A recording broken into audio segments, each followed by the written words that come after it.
ಹವಾಮಾನ ಇಲಾಖೆ ಮುನ್ಸೂಚನೆಯಂತೆ ದಕ್ಷಿಣ ಕನ್ನಡ ಜಿಲ್ಲೆಯಲ್ಲಿ ಭಾರೀ ಮಳೆ ಸುರಿತಾ ಇದೆ. ಮಳೆಯ ಅನಾಹುತದಿಂದ ನಡೆದ 2 ಪ್ರತ್ಯೇಕ ಘಟನೆಗಳಲ್ಲಿ ಬಾಲಕಿ ಸೇರಿ 2 ಮೃತಪಟ್ಟಿದ್ದಾರೆ. ಉಳ್ಳಾಲ ತಾಲೂಕಿನ ಮಂಜನಾಡಿ ಗ್ರಾಮ ಪಂಚಾಯತ್ ವ್ಯಾಪ್ತಿಯ ಮೊಂಟೇಪದವು ಸಮೀಪದ ಕೋಡಿ ಎಂಬಲ್ಲಿ ಗುಡ್ಡ ಕುಸಿದು 2 ಮನೆಗಳ ಮೇಲೆ ಬಿದ್ದು ಓರ್ವ ಮಹಿಳೆ ಮೃತಪಟ್ಟಿದ್ದಾರೆ.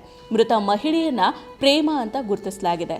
ಕಾಂತಪ್ಪ ಪೂಜಾರಿ ಎಂಬುವರ ಕುಟುಂಬ ಮಲಗಿದಾಗ ಗುಡ್ಡ ಕುಸಿದು ಮನೆಯ ಮೇಲೆ ಬಿದ್ದಿದೆ. ಇನ್ನು 3 ಮಣ್ಣಿನ ಅಡಿ ಸಿಲುಕಿದ್ದಾರೆ ಅಂತ ತಿಳಿದು ಬಂದಿದೆ. ಒಬ್ಬರನ್ನ ರಕ್ಷಣೆ ಮಾಡಿ ಆಸ್ಪತ್ರೆಗೆ ದಾಖಲು ಮಾಡಲಾಗಿದೆ. ಸ್ಥಿತಿ ಗಂಭೀರ ಆಗಿದೆ ಅಂತ ತಿಳಿದು ಬಂದಿದೆ. ಘಟನಾ ಸ್ಥಳಕ್ಕೆ ಎನ್ಡಿಆರ್ಎಫ್, ಎಸ್ಡಿಆರ್ಎಫ್, ಉಳ್ಳಾಲ ತಾಲೂಕು ತಹಶೀಲ್ದಾರ್ ಪುಟ್ಟರಾಜು, ಕಂದಾಯ ನಿರೀಕ್ಷಕ ಪ್ರಮೋದ್ ಮತ್ತಿತರರು ಭೇಟಿಯನ್ನ ನೀಡಿದ್ದು ಕಾರ್ಯಾಚರಣೆ ಮುಂದುವರೆದಿದೆ. ಇನ್ನು ದೇರಳಕಟ್ಟೆ ಸಮೀಪದ ಬೆಳ್ಮ ಗ್ರಾಮದ ಕಾನಕೆರೆ ಎಂಬಲ್ಲಿ ಭಾರೀ ಮಳೆಯಿಂದಾಗಿ ಮನೆಯ ಹಿಂಬದಿಯ ತಡೆಗೋಡೆ ಕುಸಿದು ಬಾಲಕಿಯೊಬ್ಬರು ಸಾವನ್ನಪ್ಪಿದ್ದಾರೆ.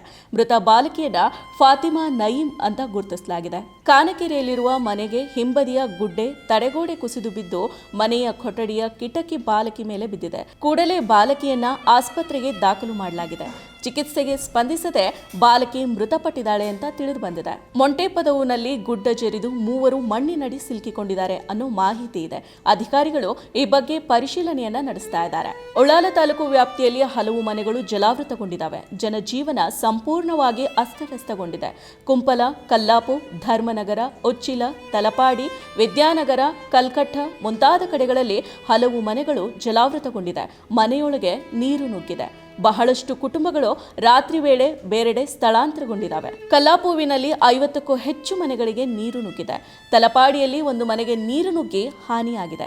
ಈ ಕುಟುಂಬವನ್ನ ರಾತ್ರಿ ವೇಳೆ ಸ್ಥಳಾಂತರ ಮಾಡಲಾಗಿದೆ. ದಕ್ಷಿಣ ಕನ್ನಡ ಜಿಲ್ಲೆಯಲ್ಲಿ ಭಾರೀ ಮಳೆಯಾಗ್ತಾ ಇರೋ ಹಿನ್ನೆಲೆಯಲ್ಲಿ ಜಿಲ್ಲೆಯ ಎಲ್ಲಾ ಅಂಗನವಾಡಿ ಮತ್ತು ಪ್ರಾಥಮಿಕ ಪ್ರೌಢಶಾಲೆಗಳಿಗೆ ಮೇ 20ರಂದು ಜಿಲ್ಲಾಡಳಿತ ರಜೆಯನ್ನ ಘೋಷಣೆ ಮಾಡಿದೆ. ಗುರುವಾರ ರಾತ್ರಿಯಿಂದ ನಿರಂತರವಾಗಿ ಧಾರಾಕಾರ ಮಳೆ ಸುರಿತಾ ಇದೆ. ಜಿಲ್ಲೆಯ ಹಲವು ತಗ್ಗು ಪ್ರದೇಶಗಳು ಜಲಾವೃತಗೊಂಡಿದೆ. ಮನೆಗಳಿಗೆ ನೀರು ನುಗ್ಗಿದ್ದು ಹಲವು ಕುಟುಂಬಗಳನ್ನು ಸ್ಥಳಾಂತರ ಮಾಡಲಾಗಿದೆ. ಮತ್ತಷ್ಟು ವಿಶೇಷ ವಿಡಿಯೋಗಳನ್ನು ನೋಡಲು ಮತ್ತು ಹೊಸ ವಿಡಿಯೋಗಳ ಬಗ್ಗೆ ತಿಳಿಯಲು ಈ ದಿನ .com ಯೂಟ್ಯೂಬ್ ಚಾನೆಲ್ ಸಬ್ಸ್ಕ್ರೈಬ್ ಮಾಡಿ ಮತ್ತು ಬೆಲ್ ಐಕಾನ್ ಕ್ಲಿಕ್ ಮಾಡಿ.